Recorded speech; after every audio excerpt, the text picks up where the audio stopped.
He took away a man from his family. Now they're going to take away him from his family. He can't even raise a family. What's good, YouTube? What's good, potentials? What's good, sneaky gang? How y'all doing? Hey, I hope y'all been sneaking and creeping, staying healthy and wealthy, having motion and flowing like the ocean. But it's your boy. Fucking on your bitch, yeah, that. Cooking up dope in the crock pot. We came from nothing to something, nigga. Hey. I don't trust nobody, grip the trigger. Nobody call up the gang and they come and get gang. We back with another what? Reaction video. Hey, we gonna be reacting to Charlie Kirk's killer. No, Charlie Kirk's killer's identity is causing a lot of chaos on Twitter. Why should it cost a lot on Twitter when we finally found the killer? R.I.P. to Charlie Kirk. I wanted to speak up on it, but as I didn't know who he was, but he did look familiar to me. There's a lot of chaos between people that like him and a lot of people that dislike him. People are trying to celebrate parties on not liking him, and a lot of people mourning that like him. So that's why I didn't really do a reaction video on when he got shot here in the state of Utah, where I reside. Utah is really right now getting a bad rap, so to speak. You know, we have jumped up to I think 6 or 10 in the number spot of the most deadliest shooting crimes. Stay tuned for what I finna say at the end, and let's get right into the clip. It's really sad what's going on. Charlie Kirk's killer just got arrested and identified, and is already causing chaos and mayhem on social media. What? Wait a minute.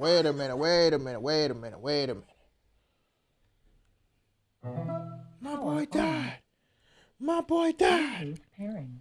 boy died. I was like, wait, why am I hearing that sound? When you have these locks, your ears can be covered up.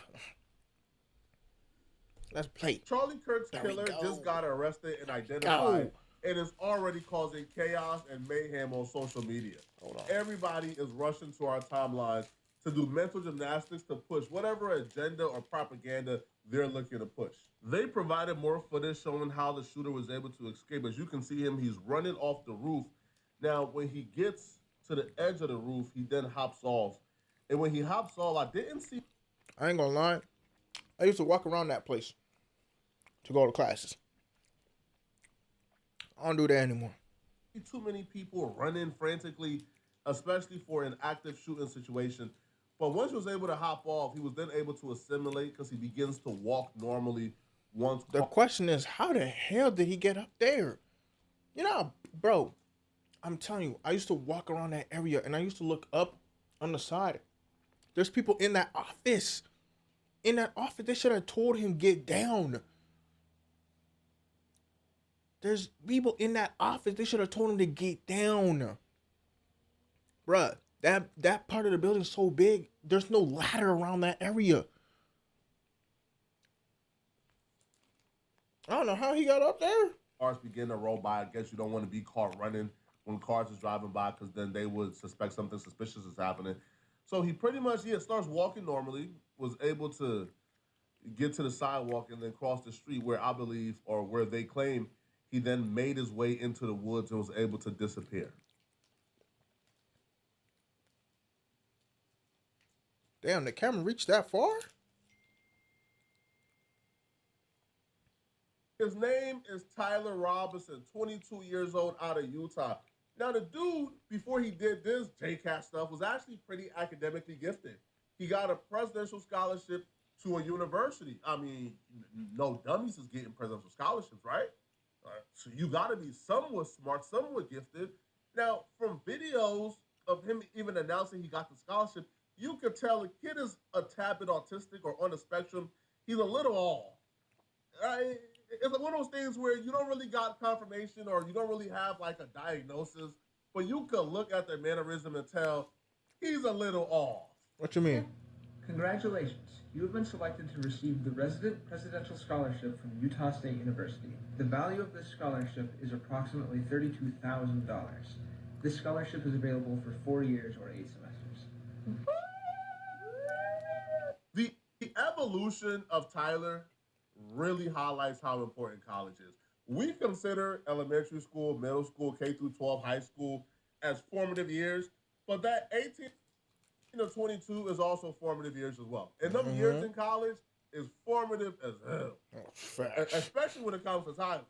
Tyler left high school, grown up in a Mormon household with conservative parents, and for the most part, when he left high school, you thought Tyler was just a normal conservative kid, man.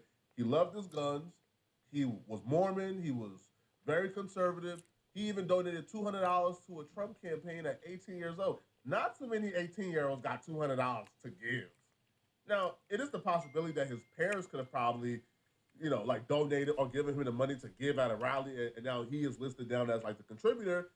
But nonetheless, though, he, for the most part, had all the signs, had all the cues of a far-right conservative kid who grew up in a Mormon household.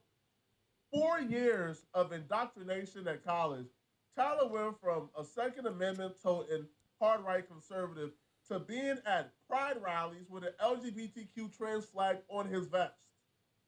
It only took 4 years. Now, what I will say this, man, for kids like Tyler, who is high functioning enough to where the family can ignore that they are on a spectrum, to where they don't have to seek a diagnosis, it's just one of those things where we all know but just ignore and treat Tyler like he's one of us. I had a cousin called JJ.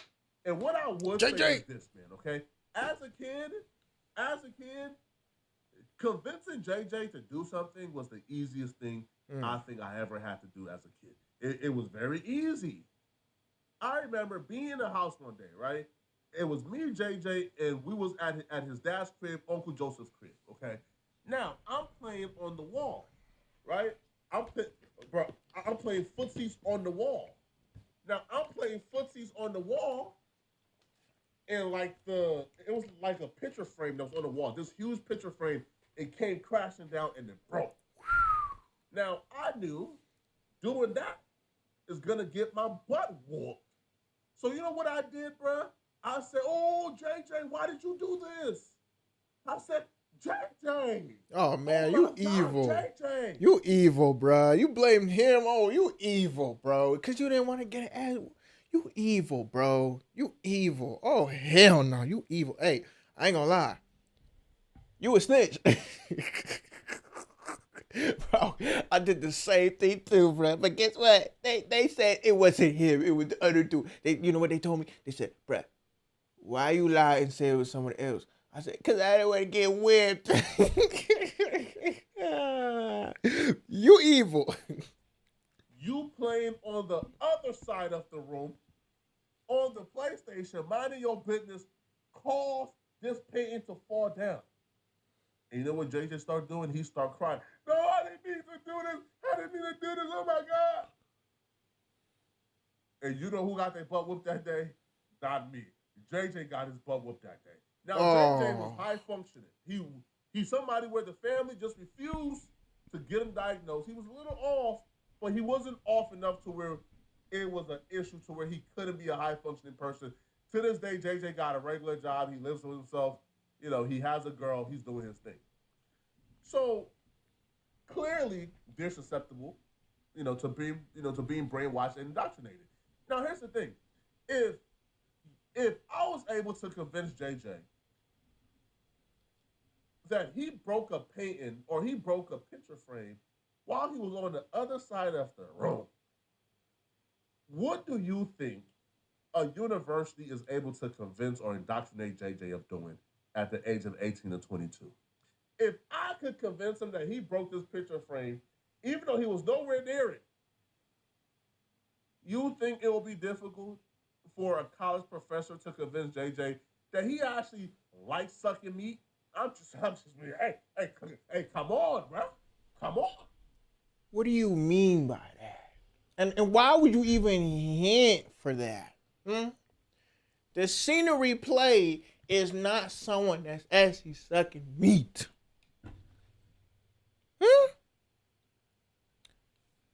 Let me ask you something. Why you ask that incident question? What you trying to hint? For real. Hold up now. I am just asking questions for a friend. What are you trying to signify? The shooter shot somebody, not sucking meat. So what the hell are you trying to signify? Oh boy. We should have watched you and JJ growing up, I swear, because you probably did something with JJ. The way you convinced him about the painting on the wall and you made it drop down and then convince JJ that was in another room. And then you talk about JJ convincing him to suck meat. You sick. So I'm kind of wondering where you trying to go with this. For real. Like, how does this make the point of the odd character that shot Charlie Kirk? Do you think it will be hard for a college professor to indoctrinate JJ and convince him that Charlie Kirk is his enemy and he's trying to destroy people who look like him? Come on. Now, the story of how Tyler got caught, to me, is a little bit more entertaining than what Tyler identifies as, but we'll get back to what Tyler identifies as, and we'll address the cultural war currently going on Twitter surrounding Tyler's identity. But apparently Tyler got caught because, well, Tyler turned himself in. So Tyler went back home. I'm assuming he ain't have nowhere to go, which also, too, bruh, kind of shows how... That's a lie, though, because what I heard from my A1 Day 1 homie is that the family turned him in. He didn't turn himself in. Or maybe he did. Maybe he told his family and the family told on him. Maybe that's what happened. Maybe that's what happened. Maybe that's what happened. What y'all think? Or maybe I'm just tripping. Or maybe I'm just talking. What y'all think? Really unplanned this was. You had a 3-day head start and you ain't out the country yet, and nobody knows that you did it, so you could have taken a flight and got out of Dodge quickly. But apparently Tyler went back home and told his father, hey, I did it. And what the father did afterwards really helped the FBI save their behind and lead to an arrest. But as we await that, CB Cotton's working her story, her sources on the ground there on this story as well. She is also live on the campus there, Orem, Utah. And CB, what do you have for us? Hello there. Hey, Bill, good morning. So as we just heard from colleague David Spunt, the suspect has now been identified as Tyler Robinson, and we are hoping to learn more about who this person is at this news conference. But we heard this morning President Trump seemed to suggest that a person close to Tyler turned him in. What I'm hearing from one federal source I just got a note from is that this suspect's father turned him in last night in southern Utah. And all of these moving parts come as the FBI made a huge push yesterday for more information, asking the public, come forward if you recognize this person. And after that big push from the FBI, you know, it seemed like things were moving here on the ground. We had a news conference that got pushed back several times yesterday. We also heard the president explain again how the timeline of this. He said a minister here in Utah who was friends with a U.S. Marshal got involved, and at that point, the father was contacted. And again, I'm hearing from a federal source that it was Tyler Robinson's father who turned in his son. We saw that new video yesterday, chilling, showing the gunman moving quickly across the roof and then dropping one story down before running through the parking lot. And we also learned from the... I'm telling you, that's a bit, like, bro, I used to walk that building. I always used to look up on the side and who was in that building. I'm telling you, when you walk around areas and you look around areas, you trying to just see like what's familiar, your surroundings, trying to be aware. Bro, that building was too big for someone to be able to climb. I want to know how he even got up there. There's no ladders around that side of the building. There's only stairs. And it's not even, bro, even when you even use the stairs, you can't even get up on top. But bro, there's people inside the glass building, bro. There's glass around that building. People are in the office. If they even see him climbing, there was some would have told him to get down. I'm telling you, bro. I used to walk that building, bro. I don't even know how he got up there, and how Flacco even said, bro. How poetic Flacco even said. You had 3 days. You couldn't even like go to Mexico. What's it called? I thought I saw something. Fly out to another country, bro. You could have been disappeared, gone. Now I'm not saying, oh, get away with the murder, and disappear and go. What you did was tell your father the truth. As a good person, tell your father the truth. First of all, what you did was bad. It was a bad person like thing. But you fessed up. You told your father. Your father was a good man to even turn you in, because some people would even hide their kids and say, "Son, why the hell you do that? Oh my goodness! Now we gotta book you to Mexico or book you to somewhere else, so they don't jail you or put your life in prison." For real. What your dad did was a good thing. Now, time to see what you're gonna get. If you're gonna get life or death in prison, man.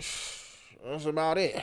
FBI that the shooter then discarded the gun in a wooded area. We also got those newly released surveillance pictures of the shooter, giving us an up-close look at the shooter's face. Almost from day one, this was a culture war. From the second that we found out that Charlie Kirk was dead, people erupted. The culture war erupted. It went from pray for Charlie Kirk, condolences to the family, to all right, bro, let's get to war. It's a civil war. The leftists are evil. They're murdering us. You even had people like Steven Crowder, who was dog whistling that a prominent leftist media personality should suffer the same fate. This was insane. Like, it was getting out of control. It's still getting out of control. But now that Tyler has been identified as the shooter, in a weird way, is common tension. Now, is leading tension in another direction to where the blame game is happening, but it at least has calm tension to the point where I don't believe that this will cause an all-out civil war. Facts. Now, if Tyler would have been, I don't know, man, a Pakistani Muslim who did this, it would have been a civil war. If Tyler would have been a black man who did this, it would have been a civil war. It would have been madness. It would have been crazy. We would have seen people flock to the streets and riot and burn the cities down. But now that Tyler, for the most part, is a white male who grew up in a conservative home, who may have been a liberal, now what is happening now is the conversation has at least a tad bit shifted from civil war, let's get to it, it's beef, to now people are more occupied in shifting the blame now. Now the left is saying, nah, this is not the work of us. Y'all did it. And now the right is saying, nah, y'all did it. But we're going to do our best job in this video to give my hypothesis on where I believe Tyler leans. Now, usually I would say it doesn't matter. Usually I would say, man, somebody is dead right here. This person's political affiliation doesn't matter when they do something horrible. Mm-hmm. But in this situation, I think it does matter. It does matter because his political affiliation will drastically dictate the outcome and the direction we go as a nation. So clearly the blame game is happening, right? You can see the Black Tucker Carlson he posted, Tyler Robinson, white boy, right-wing Republican, wealthy family, born and raised in Utah. But on the other hand, you have people like Ian Miles Chung, who's trying to combat the narrative that Tyler Robinson was a conservative or a Republican. Now, the smoking gun that most liberals are currently posting are people who are on the left. They're posting his donation to Trump, which is $224. Usually somebody who's like a hard leftist ain't really donating to Trump. But again, this was like while he was still in high school. He was 18 years old. He was a high school senior when he did this. But the other thing that people ain't talking about, he also donated $30 around the same time to a left-leaning political organization as well. So if he donated to the left-leaning political organization a few months before he donated to Trump, then that kind of goes to show, okay, where did his belief lie? He's in the middle. And why was this kid at 18 years old just donating money to political organization? That's not really something that most 18-year-olds do, right? Like that's not like a common practice. Like an 18-year-old don't take hundreds of dollars and donate it to political organizations. So to me, like that was odd within the first place. Yeah. So Ian Milestone says everyone who falsely reported that Charlie Kirk's assassin was a registered Republican is now deleting their post. Don't let them forget their lies. And apparently, this right here is what he's using as the proof. Right. So you will have somebody right here who's also part of the left, and they'll say, not black, not trans, not Muslim, not an immigrant, not a Democrat. Meet Charlie Kirk assassin Tyler Robinson, a white Christian conservative Republican male with a gun again. Now, y'all know where my affiliation lies. I really don't have none. Cold. I'm probably as centered as it gets. And yeah, I know. A lot of y'all consider people who are in the center cowards, who are too afraid to pick a side. Listen, bro, I just have not seen a perfect political party, bro, all right? So until I find a perfect party, I'm in the middle. All right? I'll vote for my self-interest. But what I would say is I believe the truth exists within the middle. I believe that Tyler was at some point conservative. He grew up in a Mormon household. He grew up with conservative parents. But I do believe that once Tyler got to college and he got the opportunity to find himself, to do some introspection, he found a crowd that fits him. He found a crowd that he believes he best identifies with. And I do believe that Tyler found himself, that Tyler, came out as LGBTQ. Now his parents is Mormon, so they probably did not accept it. But I do believe that Tyler grew a foundation of what he believed his identity was. He made friends who were probably LGBTQ. He himself was probably LGBTQ. And I do believe that after 4 years of being in college, that Tyler was no longer that 18-year-old Second Amendment toting hard right conservative, and that he probably at the very least was now in the middle, was now unaffiliated with a slight lean towards the LGBTQ community, a slight lean to liberal ideologies, because these were the people he loved and wanted to protect. And I do believe that 4 years of indoctrination, 4 years of being told that people like Charlie Kirk, that people like Donald Trump, like people like the far-right conservatives were coming after his liberties and his freedoms, and they were coming to oppress people who he identified with. And I do believe, So let me understand something, because I kind of got lost and I kind of spaced out. Did he choose the LBQT community? I'm sorry if I disrespected the words, or not even disrespected the words, but switched up the words and everything, as y'all see as kind of disrespect for not knowing. But it's my fault. It's my fault. I'm sorry, but here's the thing. I'm trying to understand.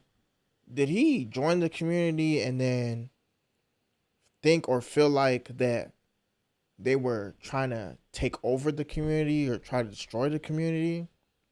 That's what I'm trying to understand, because if that's what he felt like and that's the reason for him to doing that shooting, then that's understandable, but it's not right still. So, and the way he kind of making it sound like it's like he was a little slow in the head. He didn't know himself to the point where he found himself, and a person that was speaking was going against what he chose, instead of him to just calmly come and talk to him and figure out why the person's views is this way and his views are that way and that person's opinion is this and this is his opinion. He go and shoot him, thinking they're going to end all. I always say this, man, people just don't think about their consequences, man. Like, you can't just go to the gun range, pick up a gun, shoot your the target on the thing. Go outside, get mad at the employee for giving you a gun that you didn't feel like was good when you shot it 4 or 5 times, and then go to the employee and shoot him. What do you think is gonna happen to after you shoot that employee? Forget even if they convinced him, or even if they threw him underneath the bus, or they put a gun to his head. You still have a line of choice at the end of the day. A line of choice to do something or not to do anything. You still have a line of choice. I don't care if people be like, I don't have a choice. I had to pick this. No, you have a choice. Man, how they say you have free will, I have free will right now to take off all my clothes and go outside and run around naked. But will I do that? No, because I have a choice and I know the consequences. Same reason for all y'all. Y'all could decide to click on this video, listen to a lot of it, don't listen to a lot of it, click off the video and go somewhere else. Y'all got a choice. Everybody has a choice. It's not that they forced him to. He wanted to do what he felt was right to him. Now, a lot of people saying, oh, I'm so happy Charlie Kirk got shot. That's their choice. And a lot of people be like, oh, I'm not happy that Charlie Kirk got shot. That is also their choice too. Hmm.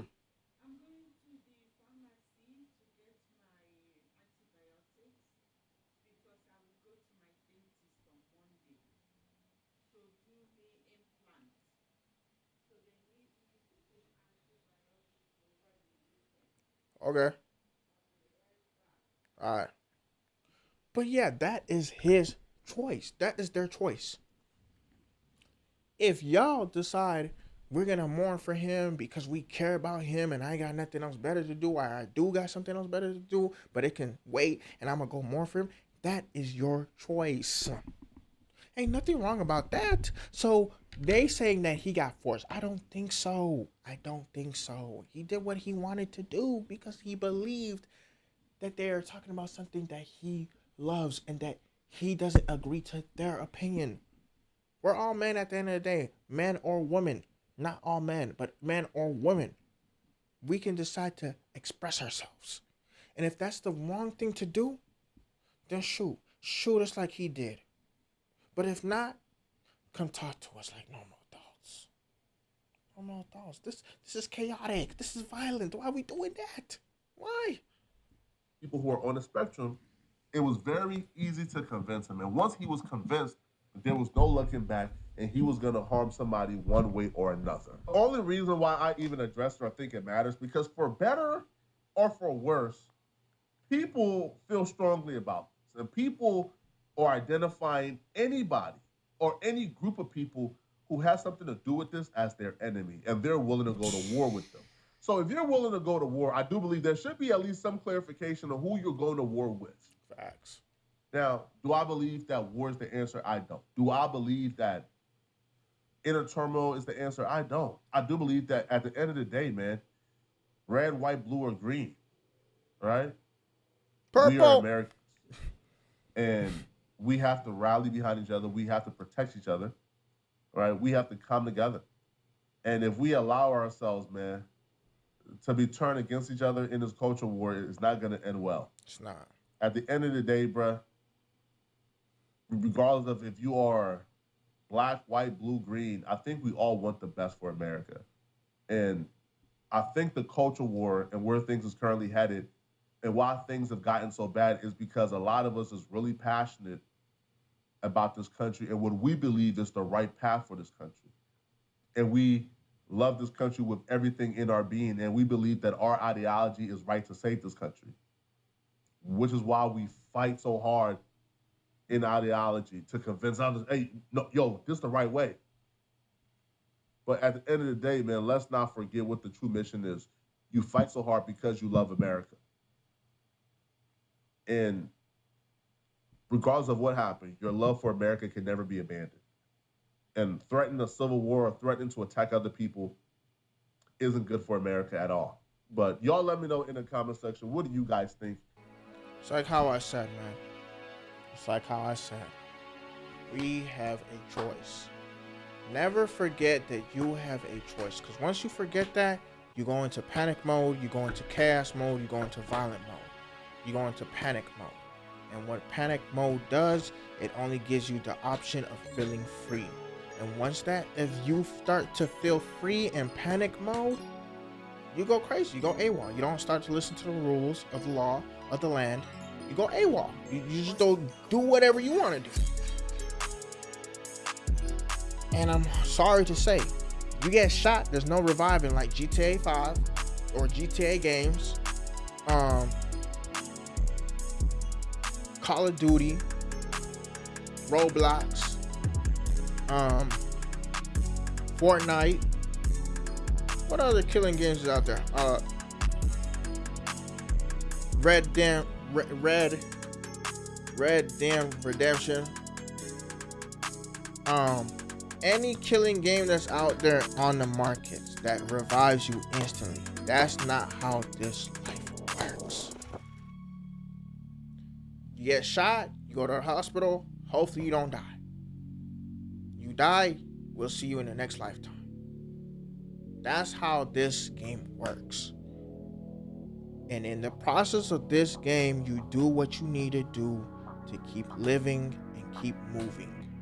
With your family or by yourself, with your money or with no money, or with a house or no house, with a car or no car, you do what you need to do at the end of the day with the choices that you pick. It does not, like, if someone would have told him, hey bro, why don't you just go to the Charlie Kirk route, talk to him, express your opinion, you may be able to change his mind. We wouldn't have had this discussion of killing him. But he felt the choice was, oh, there's no choice. He might not listen. He's this way. Oh, he is that way. Oh, I need to shoot him. And then the consequences ends up, you going to jail, serving life with no parole, or you getting the death sentence on you, penalty, nobody going to say so's. All the people that hate him might be rallying behind you saying, yeah, that was good, you shot him, yes, he's dead, oh my gosh, yes, I'm rooting for you. But what they're forgetting about is that the person you're rooting for, which evidently could be karma for you, because we should never be rooting for someone that died unarmed, lifelessly, just because he was talking about something you disagreed on. The people cheering behind you saying, yes, yes, I'm so happy, yes, he's finally dead. Look, you may not agree with what I have to say right now, but you're not going to go on the death penalty.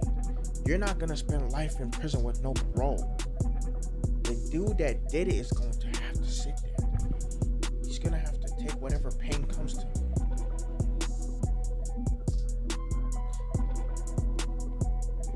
The people that are saying R.I.P. to Charlie Kirk.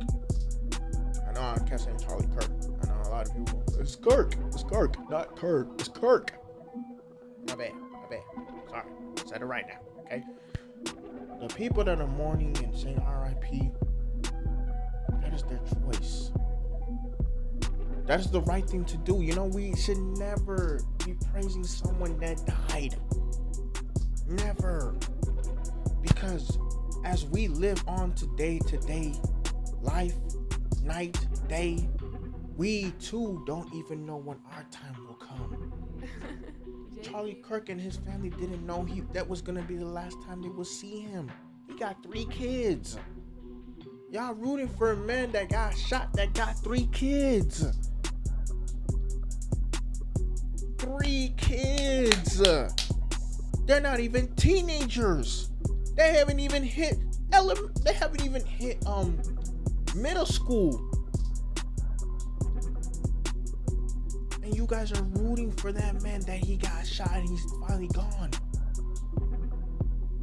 Did y'all not stop and think and say, hey, what's gonna happen to his wife? What's gonna happen to the 3 kids? When I heard he got shot, I asked my day one homie already, hey bro, does he have kids? Does he have a family? Because I'm already thinking about, hey, who did he leave behind? Who has to suffer what they lost that we're not expecting that person would be gone? Y'all did not think about that. Y'all were just shouting, yeah, he's gone. Now, the people that might be hating and saying, oh, you should be shouting for the same thing. Do you like the dude? No, I didn't even know who the dude was. I said he looked familiar. Like I seen him from somewhere. But I didn't know who the dude was. I didn't care to know. The only thing I cared about was his family. Who he left behind. The fact that he got shot, I felt bad. I said R.I.P. I felt bad for him. Now the person that shot him, I feel bad for him too. He don't get to raise a family. He took a man away from his family. He doesn't even, as a man himself, get to raise a family. Discourse. How they always say, an eye is for an eye. A cheek for another cheek. He took away a man from his family. Now they're going to take away him from his family. He can't even raise a family. And y'all rooting behind him saying, yeah. If y'all really feel the same way, why don't y'all go around the same politicians be shooting? We got politicians in Utah State State right now. Why didn't y'all go pick up your guns and go shoot them? I mean, he had a choice to go talk to Charlie Kirk. He picked up a gun and shot him. Y'all got the same opportunity, chance to do the same thing that he did. But y'all won't do that. Y'all rather right behind him and be like, yes, he's gone, thank you. Why? That's ignorancy and selfishness. But yes, yet again, that is your choice. Just watch out for the karma that comes when it bites you. That's all I need to say. That's all I'm gonna say. Not need, gonna say. Potentials. Subscribe if you're new. Sneaky Game Potentials. Like the video, comment down below, and yes, hit the bell for more notifications and share to whoever. Family, friends, cousins, brothers, and sisters. Share to whoever as a warning signal not to do what he did. You got a problem? Talk to a person. No need for violence. Violence never gets nowhere. It just brings on you mourning for the consequences that you did and people mourning for your consequences that you did. It's your boy Sneakywesti or Sneakywesti, however you want to say it. We both appreciate it. But I'll see y'all in the next reaction video. R.I.P. to Charlie Kirk, man. Kirk. Charlie Kirk. Sorry. I'll be with the slang.